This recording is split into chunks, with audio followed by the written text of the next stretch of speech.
Imagine this: a civilization that has decoded the human genome, photographed black holes, and built machines capable of simulating the origin of the universe, and yet that same civilization is plagued by loneliness, division, anxiety, and meaninglessness.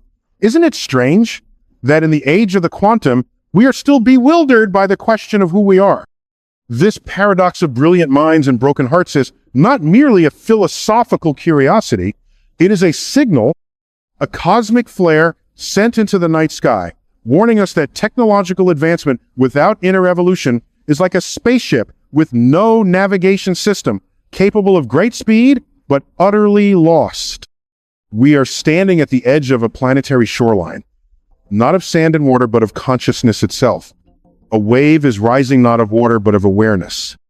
You may not see it on the evening news or feel it in the algorithms of your social feed, but it's there and it's growing. It is a wave not just of information, but of transformation. You see, the universe has always spoken in waves: light waves, sound waves, gravitational waves. They ripple through the cosmos, carrying energy, data, meaning. And now, in the quantum sea of human experience, another wave approaches a zone not born in stars, but stirred from within us. The wave of awakening. Now, before we let that phrase drift too far into the poetic, let's ground it. Because awakening is not about ascension into some mystical realm. It's not about escaping your body or vibrating higher into abstraction. It's about seeing clearly, courageously, scientifically what is and what could be. We are creatures of patterns. Our brains evolved to detect them, to predict, prepare, and survive. But some patterns are prisons: economic patterns, social patterns, thought patterns. These patterns, when left unchallenged, become dogmas. And dogmas, when left unchecked, become systems of unconscious obedience. That's why awakening matters. Because when enough people see the pattern changes. And so here we are, hurtling through space at 67, 0 miles per hour around the sun, spinning on a tilted axis, protected by an electromagnetic field, sipping our morning coffee while debating reality through glowing rectangles. We forget how extraordinary this is, how improbable it is, how cosmic it is. But the universe remembers. It remembers in photons, in gravitational distortions, in the neural firings of thinkers and rebels and dreamers. It remembers that life, at its best, is not a sleepwalk, but a conscious, deliberate dance with mystery. So let me ask, what does it mean to wake up in a universe like this? Not just to open your eyes, but to truly see, to see the systems you live inside, the stories you've inherited, the beliefs you never questioned, to recognize that much of what we call normal is merely collective agreement on illusions passed down from minds afraid of the unknown. The awakening wave doesn't come to destroy. It comes to reveal. Like a lens ground finer and finer until what was once blurred becomes astonishingly sharp. What it reveals, however, may not be easy. It may show us our addictions to convenience, our worship of productivity, our fear of uncertainty, our strange attachment to suffering simply because it's familiar. But here's the good news. The human brain is neuroplastic. The human heart is resilient. And the cosmos, it doesn't make junk. It makes potential. It births stars from dust. It crafts galaxies from chaos. And within each of us, it has embedded the same capacity for emergence, for metamorphosis. That's the awakening. It is not a conspiracy. It is not an event with a countdown clock. It's a frequency, a harmonic, a rising potential inside the human experience to no longer be passive participants in systems that dehumanize, divide, and distract us from the majesty of existence. In the years leading up to now, you may have felt it, the restlessness, the discontent, the inexplicable sense that something is off, not just politically or economically, but ontologically. Something in our way of being has grown stale. Our species, once driven by curiosity, is being anesthetized by comfort. Comfort, while pleasant, is not the same as growth. And as any astrophysicist knows, growth comes from pressure. Stars are born under gravitational collapse. So too are awakenings born under the weight of unsustainable paradigms. 2020 was one such moment of pressure.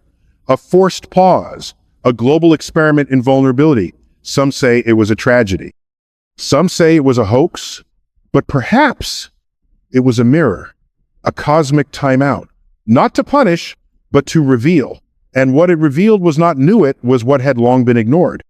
We realized that silence can be deafening, that solitude can be both prison and portal, that systems built on profit at the expense of people begin to collapse under scrutiny, and in that collapse, something began to stir. We saw teachers become heroes. We saw frontline workers reveal the sacred. We saw nature begin to heal when human noise dimmed for a moment. We also saw fear mutate into control, information weaponized, trust corroded. But even that too was part of the revealing. You see, the awakening doesn't just shine light on beauty. It shines it on shadow. And only those willing to look into that light without flinching, without denial, can truly evolve. Now, you might be asking, what do we do with this awareness? Do we meditate more, change careers, abandon society and start a homestead in the mountains? Perhaps, but more profoundly, we begin with perception, because perception is the operating system of reality. Two people can live in the same city, walk the same streets, and experience two entirely different worlds. One sees crisis, the other sees opportunity. One sees the system, the other sees the stars. This isn't naivety, it's quantum.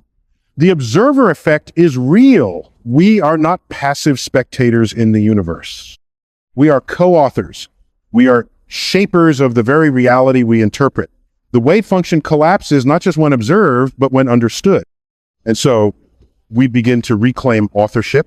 We begin to question the unquestioned. Why do we define success the way we do? Why is burnout a badge of honor? Why are we terrified of stillness?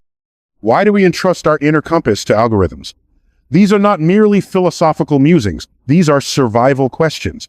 Because if we don't ask them, someone else will answer them for us. And usually, those answers will benefit someone else's bottom linen, not your soul's expansion. The wave of awakening is not just philosophical poetry or a metaphor for social progress. It is a measurable, observable shift in the patterns of collective human behavior, perception, and desire. Look at how millions are now questioning the structure of their lives, not out of rebellion, but out of realization. People are no longer asking, how can I succeed in this system? But rather, why does this system define success the way it does? That shift in questioning, subtle as it may appear, is equivalent to an astronomical recalibration of orbits. It signals not just a repositioning of values, but a fundamental gravitational change in human intention. And when intention shifts on a mass scale, so too does civilization. Think about it this way. Our galaxy, the Milky Way, is on a slow-motion collision course with the Andromeda Galaxy. Though it won't happen for billions of years, the trajectory has already been set. Two massive systems containing hundreds of billions of stars are heading for a cosmic embrace not of destruction, but of transformation.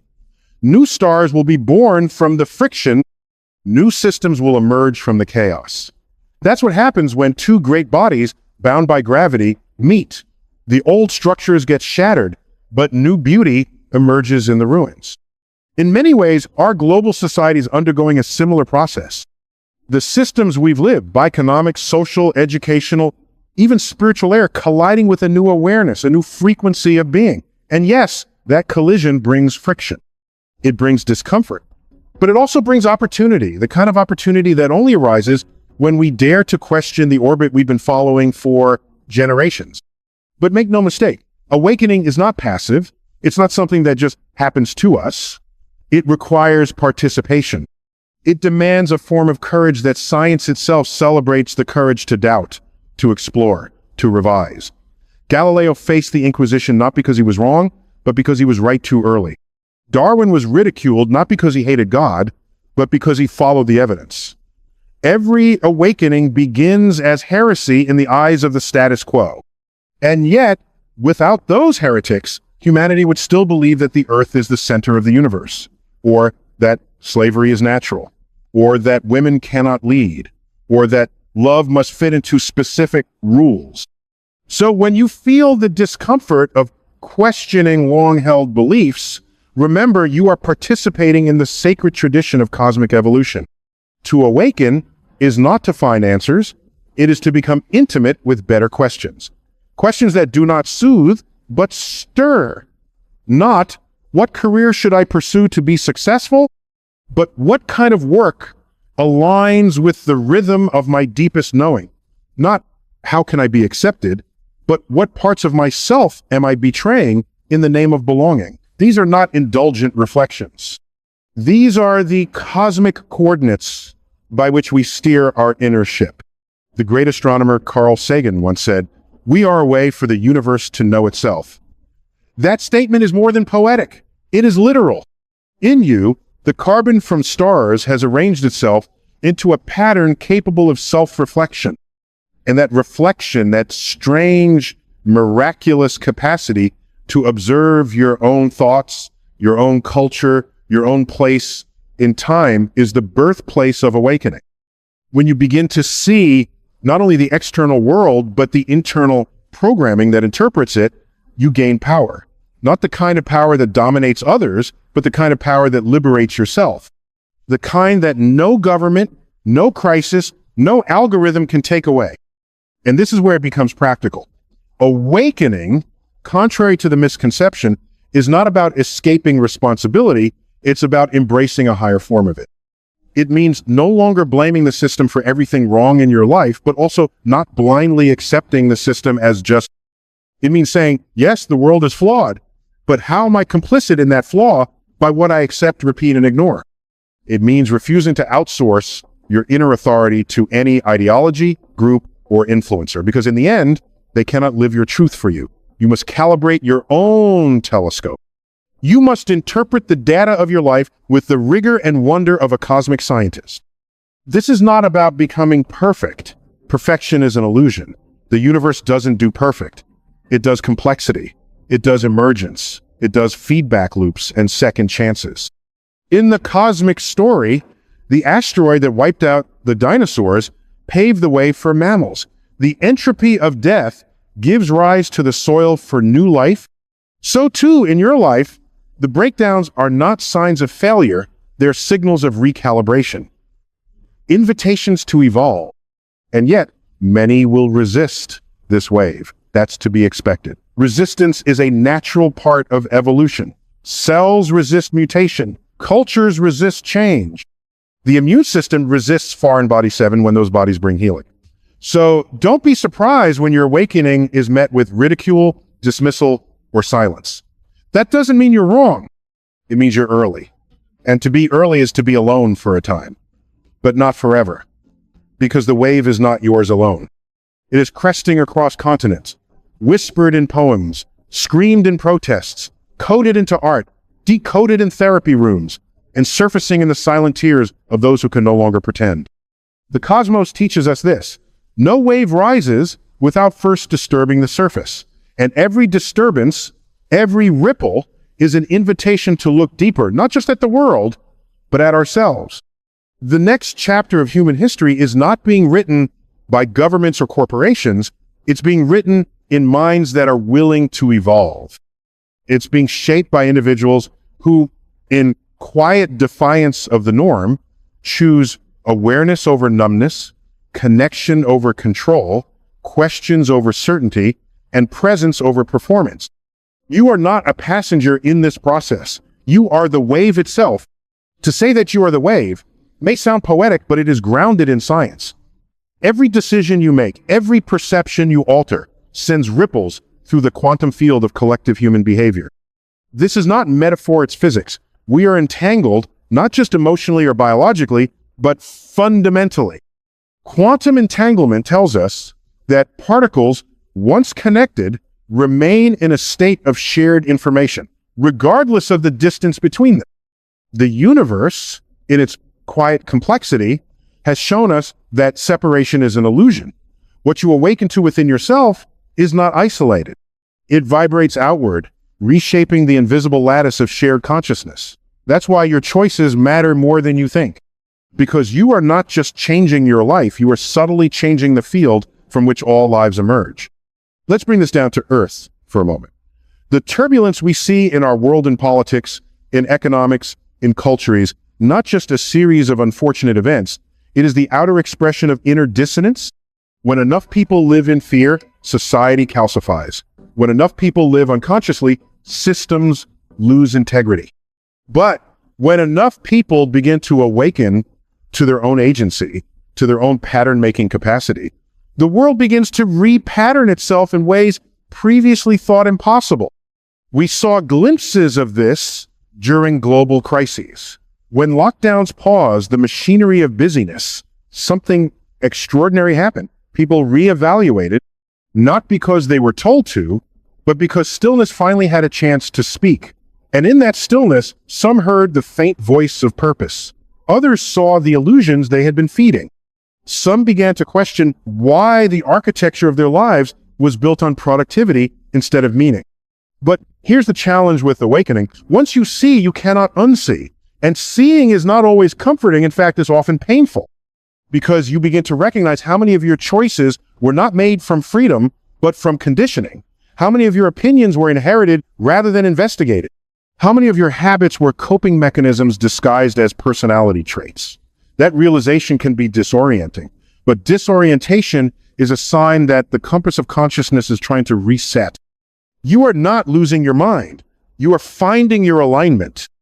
This is why the wave feels like pressure. It is pressure. It is the compression of centuries of human sleepwalking coming up against the emerging force of remembrance. Remembrance of what? Of who we are. Not just as citizens or consumers or followers of a particular faith or political ideology, but as cosmic phenomena, as consciousness housed in matter, able to reflect, to choose, to create. And so we return to choice. The wave does not demand obedience. It offers opportunity. It says, here is what you've inherited. Here is what you've accepted. Here is what is possible. Now, what will you do? That's the pivot point of every awakening. Will you adapt, evolve, and engage? Or will you cling to the familiar even if it no longer serves you? We must not romanticize this moment. Awakening is not euphoric. It is disruptive. It breaks things. It breaks cycles of self-betrayal. It breaks the hypnotic rhythm of mass conformity. It breaks the illusion that comfort is the goal of life. It replaces these with clarity, with responsibility, with depth that may not sell as well as escapism, but it endures longer. It transforms more deeply, and it offers a sense of fulfillment that dopamine hits and external validation never could. The systems you see crumbling around you are not failing. They are completing their function. They served a purpose in a particular epoch of consciousness. But now we are entering a new one. You can feel it in the restlessness of young minds. You can hear it in the poetry of the disillusioned. You can observe it in the rewilding of values. Less greed, more meaning, less extraction, more regeneration, less hierarchy, more collaboration. This is not a fantasy. It is evolution expressing itself in culture. But the evolutionary leap is not guaranteed. The wave may pass, and many may never ride it. History is filled with missed moments, epochs, where consciousness had a chance to shift, but fear won. Where potential emerged, but was rejected. Where the future knocked, but no one opened the door. The only way we ensure that this time is different is by choosing differently, not once, but every day. With every thought you entertain, with every word you speak, with every system you support or withdraw from. The small daily choices are the quantum levers of transformation. And make no mistake, this wave is global. Awakening is not the property of any religion, movement, or ideology. It is not branded. It is not packaged in motivational sound bites. It rises in the scientists questioning their data. It rises in the activist refusing dehumanization. It rises in the artist painting truths the world doesn't want to see. It rises in the parent who dares to raise children free of inherited trauma. It rises in the teenager who questions what adulthood should even mean. It rises in you when you stop asking, how should I fit in? And start asking, what am I here to create? You are not here by accident. That's not a belief, it's a statistical reality. The odds of your existence with your exact DNA, experiences, and moment in time are astronomically small. And yet, here you are, thinking, listening, feeling, choosing. What more evidence do you need that you are the universe expressing itself through a rare configuration of matter and spirit? So the question is no longer, is the wave real? It's, am I ready to respond to it? The first step is simple. Notice. Notice what no longer resonates. Notice the habits that drain your soul. Notice the thoughts that keep you small. Notice the systems that profit from your disconnection. Notice, and then gently but firmly begin to shift, not in reaction, but in alignment. The next stage of awakening is not a mass revolution, it's a personal evolution, a quiet reorientation from survival to sovereignty, from mimicry to originality, from noise to signal. It is a remembering that being alive is not a task, it is a privilege.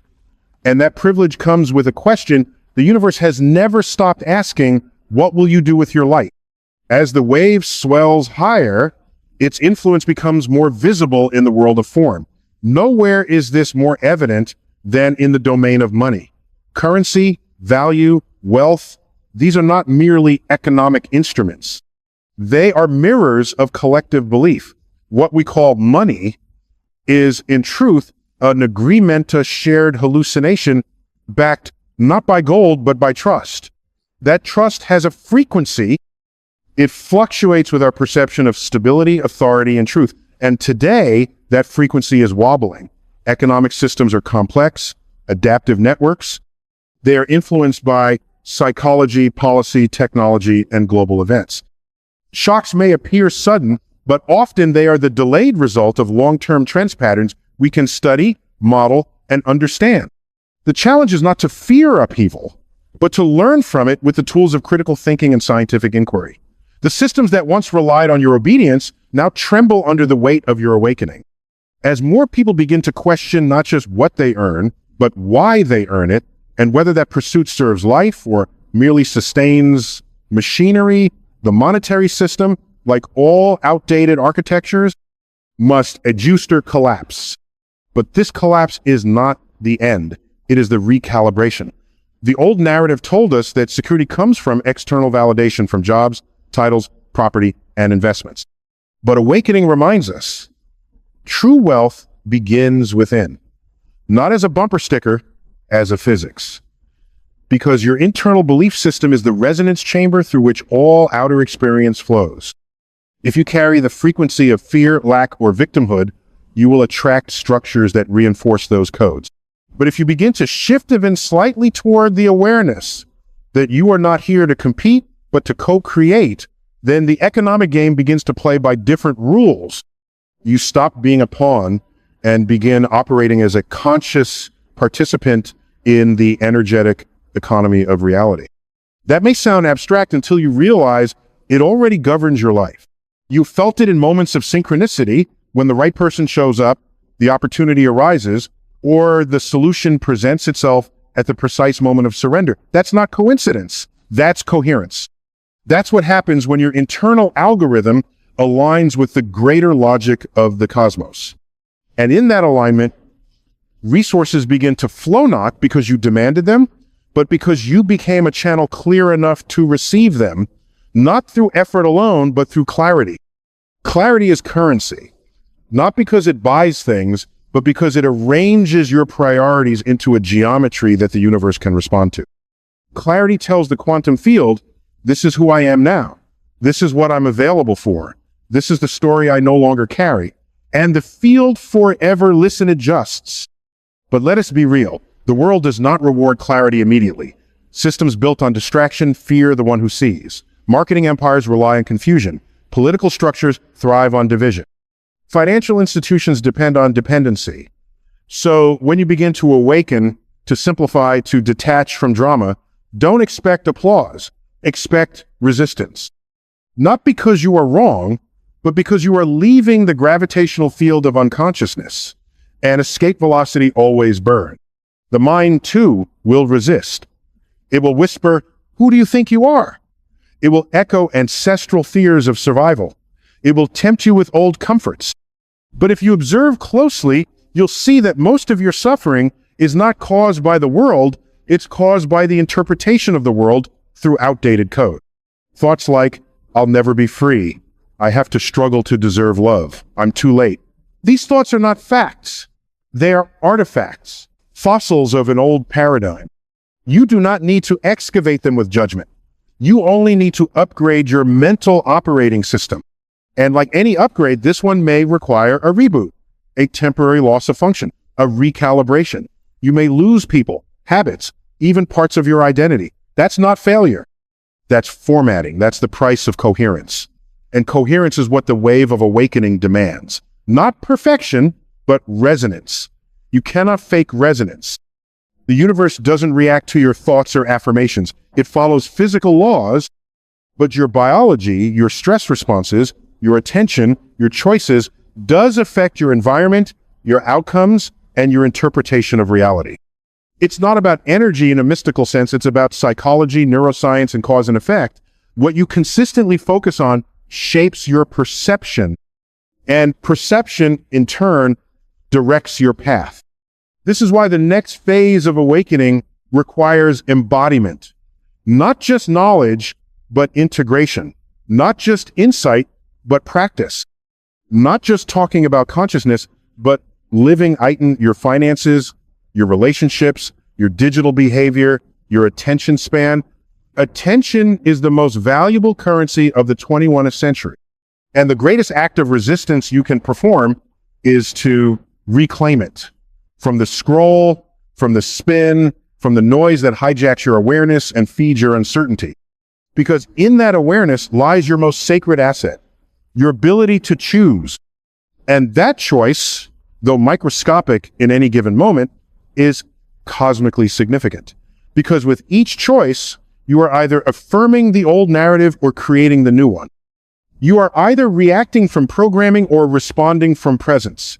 The difference is subtle, but the consequences are profound. One perpetuates entropy, the other generates order. One leads to exhaustion, the other to evolution. So when the next financial wave hits and it will pause, don't just ask, what am I losing? Ask, what am I being invited to see? When systems shake, it is not only to punish, but to reveal. They reveal where our trust was misplaced, where our roots were shallow, where our truth was outsourced. And in that revelation is a rare opportunity to rebuild, not just externally, but existentially, to redefine what wealth is, what power is, what freedom feels like, not as a concept, but as a visceral knowing in the body.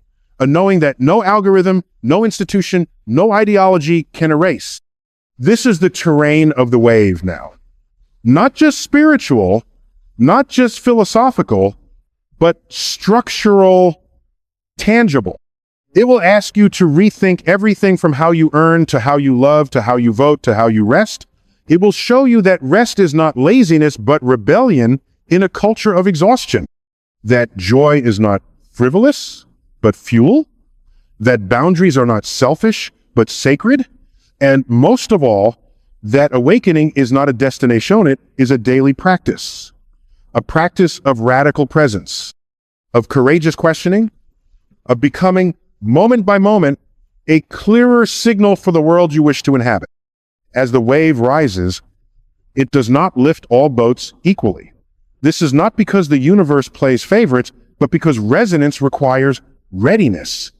And readiness requires responsibility. That's the paradox. The more empowered you become, the more accountable you must be. In the coming months and years, this awakening will not manifest as a singular, collective transformation. Rather, it will fracture into two timeline S2 parallel experiences coexisting within the same planetary space. On one side, a world descending into confusion, clinging to obsolete systems, gripped by fear, disoriented by change. On the other, a quieter but growing stream of individuals realigning with integrity, operating from clarity, and awakening not in theory, but in embodiment. This divergence is not fiction, it is pattern. It is already observable in the language people use, in how they respond to crisis, in what they value, and in the signals they send into the informational field.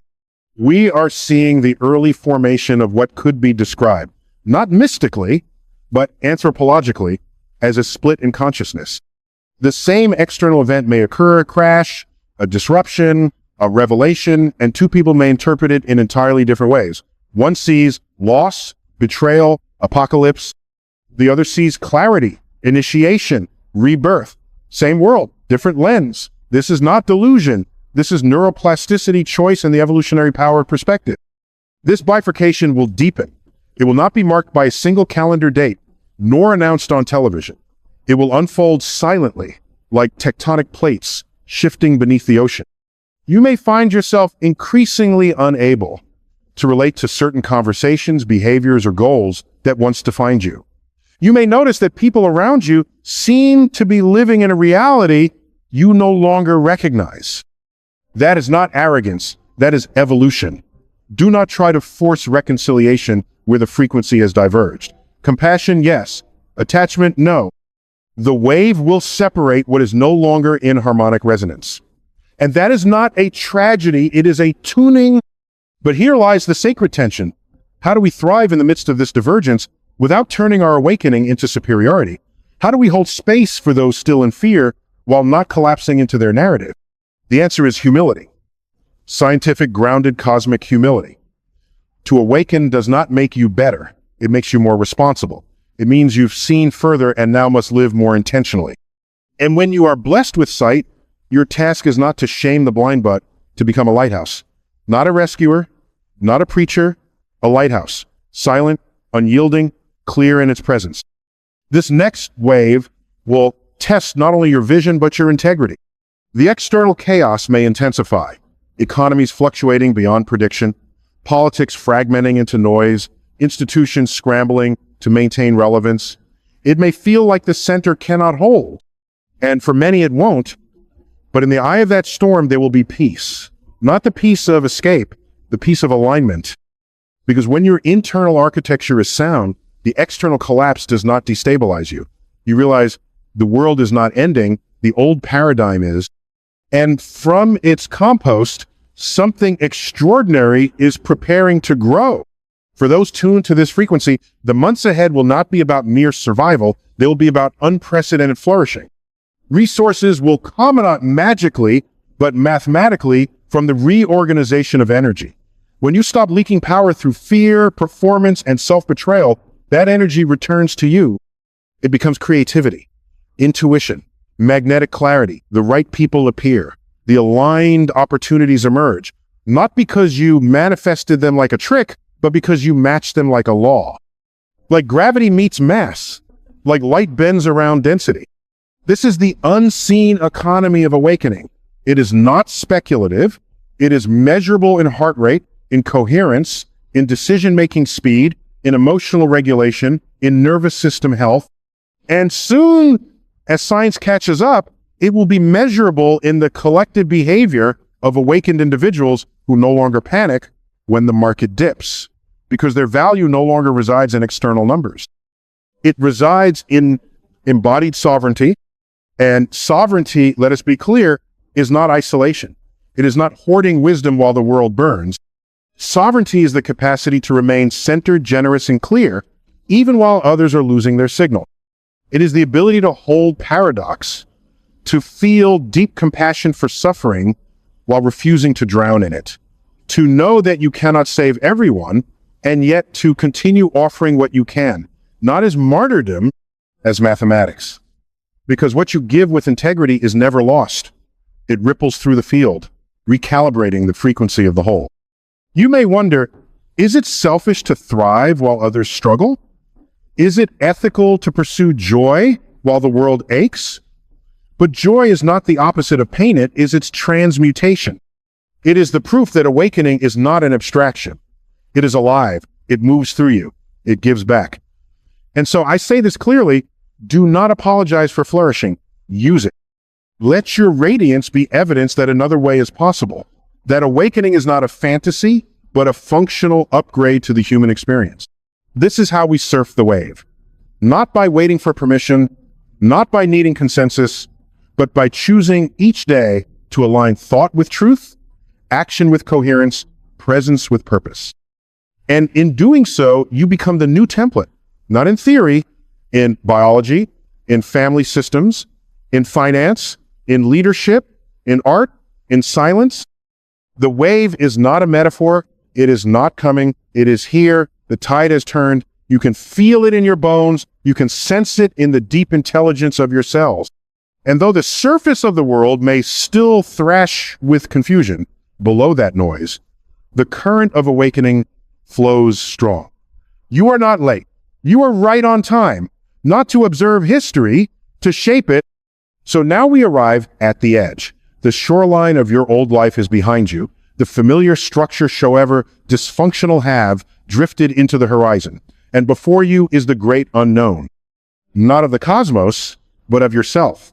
The question is no longer, is the wave real? You've seen it. You've felt it. The question now is, will I ride it? Or will I wait for the world to return to something that no longer fits me? Let us be honest, there is no going back. The curtain has been pulled, the code exposed, the illusion cracked. What once felt permanent has proven temporary. And what once felt invisible intuition, coherence, soul now pulses at the surface. This is not the end of reason. It is the expansion of it. A reason fused with wonder, a science fused with story. A life no longer fragmented into roles and routines, but integrated into something cosmic, coherent, whole. You are not simply awakening. You are becoming an anchor point in a planetary grid of transformation. Your thoughts are frequencies, your actions are signatures, your presence is data. And the universe is paying attention, not in judgment, but in resonance. It is asking, what signal will you transmit? What version of reality will you invest in? What future will your coherence fertilize? There is no correct answer. There is only the most honest one. The one that humbles you, that liberates you, that cracks open your chest and says, this is who I came to be, not for applause, but for alignment. You may not be able to explain it, but you can feel it. And that feeling is not random. It is the echo of a blueprint older than your name, a blueprint carried in your DNA, encoded in your breath, waiting for you to finally say yes. Yes to presence, yes to courage, yes to discipline, not the discipline of punishment, but of devotion. The devotion to show up day after day for a life that is not reactive, but responsive, not convenient, but meaningful, not guaranteed, but aligned. Because meaning is not found. It is forged under pressure, in uncertainty, by those brave enough to confront themselves. The wave of awakening is not a mystical force. It's the natural consequence of consciousness exposed to information and curiosity. It's not about salvation, but about evolution of thought, behavior, and perception. You are not small. You are quite literally made of stardust, carbon, oxygen, nitrogenal, forged in the cores of long-dead stars. And now, arranged in this unique pattern, you have the rare privilege of awareness. What will you do with it?